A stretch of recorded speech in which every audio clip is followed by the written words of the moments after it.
Please tell me about your workplace, what it is about, and where you got the inspiration to start this venture. Kyle, quite frankly, I think I have one of the best workplaces on this planet. Okay, I work in a broadcast studio, BurgStudio Online, where we play music for the ladies and gentlemen of the world all around, 24/7. And in the studio, we've got various studios, right? But the one I work in, I've got musicians coming through here, known bands, unknown bands, and I personally I love promoting unknown or upcoming or unsigned bands and artists to give them the opportunity to be heard where they probably won't have an opportunity elsewhere to be heard on air. I do a variety of things from the live room sessions where bands play live in the studio and we broadcast that live and give them the opportunity to have that recording um, to do whatever they like with it. Um, you know you ask me about the inspiration that started this venture. Now, it goes back 30 odd years when I was a youngster, um, doing the tape recordings when you listen to songs on the radio, the original Pirate Bay, if you may. Um, so, yeah, man, it started as a youngster. I've always had a part of music in my life, and it just escalated over the years and apparently I enjoy talking a lot. So, what better platform for me to do what I love best than a recording studio and a broadcast studio, speaking to people like yourselves over the air? Have you personally experienced conflict in the workplace? If so, do you agree that workplace conflict is a common occurrence? Oh, absolutely. Conflict in the workplace is a common occurrence.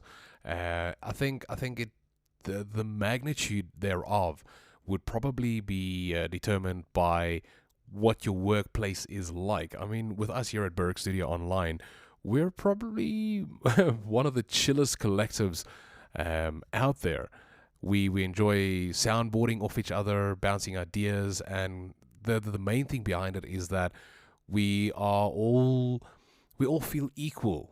Even though there is a structure in place, we all feel like we are equals, and we are really equals, and that alleviates that extra burden when it comes to conflict. Yeah, sure, I might not agree with what the prof says about a specific band or the way we should promote this band or how we should program it into our auto rotation, but that is a personal difference where it comes to the music side of things. He might enjoy a specific genre more than what I do, and that gives him preference, or that gives him the opportunity to maybe push a certain product or song or artist in a different way to what I would. But in the end of the day, when you communicate correctly, then it can all be sorted out, and with a good discussion and a cup of coffee, everything is possible.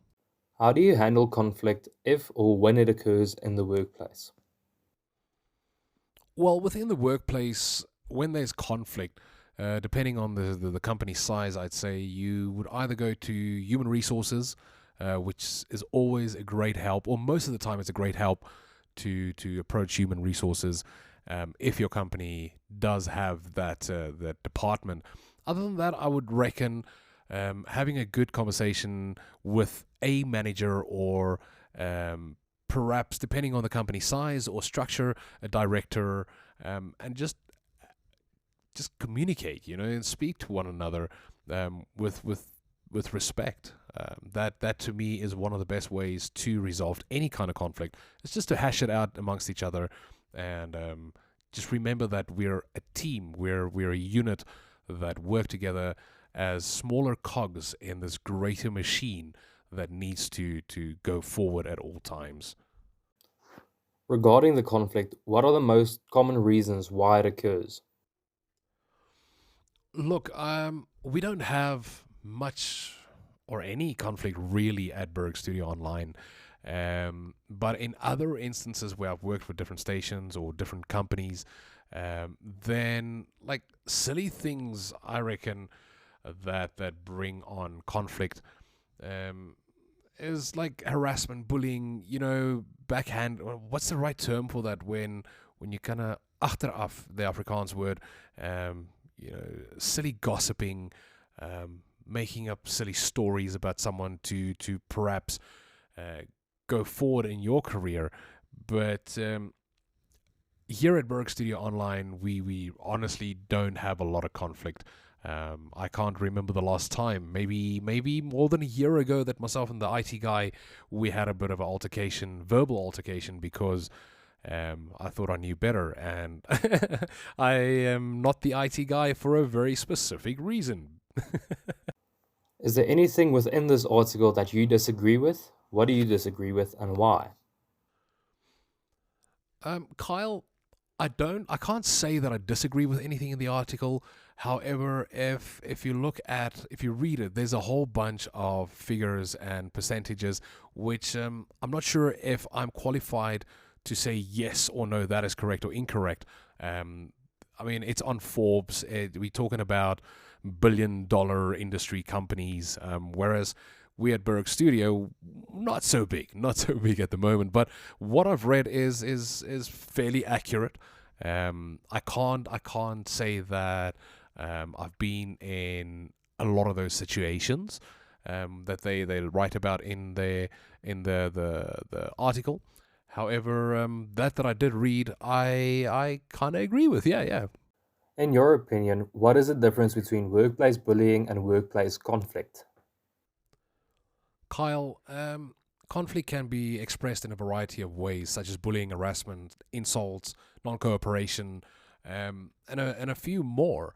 And if we look at the the most common reasons, I would say that bring on conflict is people not understanding each other, maybe using threats as a way of bringing across dominance. It can be touchy. It depends on the person also, the person that causes the conflict or the one that's on the receiving end of that conflict. So that could have um, a variety of different answers to your question. But yeah, I would say that yeah, like people just don't always understand each other. They don't communicate correctly. In regards to the motivation of your co-workers and staff, do you find out what motivates them to give their best at the station and utilize it? If yes, please state an example of how you utilize this in the workplace and if it worked. Oh, absolutely. As co-owner and also manager of Berg Studio Online, it is very important for us to know how our staff feels. And yes, we do reach out to our individual presenters, and we do include them and get them motivated through means of, I mean, here in South Africa with our South African presenters, albeit scattered around South Africa, when we have the opportunity at various festivals or gatherings and we can all be there, then it becomes a good social activity. And by means of just asking that question, you can already see what is needed or what is wanted by the co-workers and staff members. And then we do our best to get them what they need or what they want and to improve their situation at the station and make it a place to want to come to. I mean, music already is something that I want to be with the whole day. I mean, on average, I listen to 8 hours of music a day, and it's not just background music. I intently sit and listen to what gets sent to us, and we analyze and we sort and filter the music as we need to suit our shows, our programming, and so forth. A lot of people feel like they are not being recognized for the work they are putting in. Do you believe that co-workers should receive praise and recognition for the work they put in? Why or why not? Kyle, I firmly believe that we don't have anyone that works with us at Berg Studio Online that feel they are lesser valued or lesser recognized. Um, and you know what? Credit where credit is due. Say let's say for instance, when I go do a live room session with a band, then I usually secure these bands myself, either through a PR company, manager, record label, for instance. And when I bring a larger band to studio, like for instance, we've got the Narrow coming into studio not too long from now, then praise, absolutely praise. It's a fantastic band. It's an international band. It's a world toured band, and yeah, then praise is definitely given to that particular situation. Um, it is always good to have your staff feel valued by means of as something as simple as just saying, "Wow, dude, well done," or a pat on the shoulder, or that praise does go a long way. For some more than others, but praise nonetheless is something that does motivate and inspire our fellow colleagues and staff members to want to do better and come back and do more. Leaders tend to serve as models for their co-workers and the work environment. Do you consider yourself to be a role model for your co-workers? Please elaborate. A role model. Um, I I don't see myself necessarily as a role model. I do know that people take advice from me. They pick up on what I do and attempt it themselves also, which is fantastic, because if someone aspires to become better, and I can be that leader or role model, then that makes me happy. We all want success in the end of the day. Um, I perhaps not consider myself as a role model, but yeah, man, if you draw inspiration from what I do, then I am all too happy about that. But yeah, dude, thank you so very much for all these questions. It's been a blast. I enjoyed this. I didn't think it was going to be this tasking, shall I say, to answer your questions.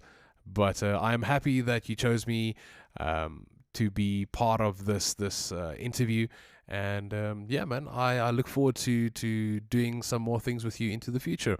And on that note, keep it heavy, and remember, let metal shape you. Good night.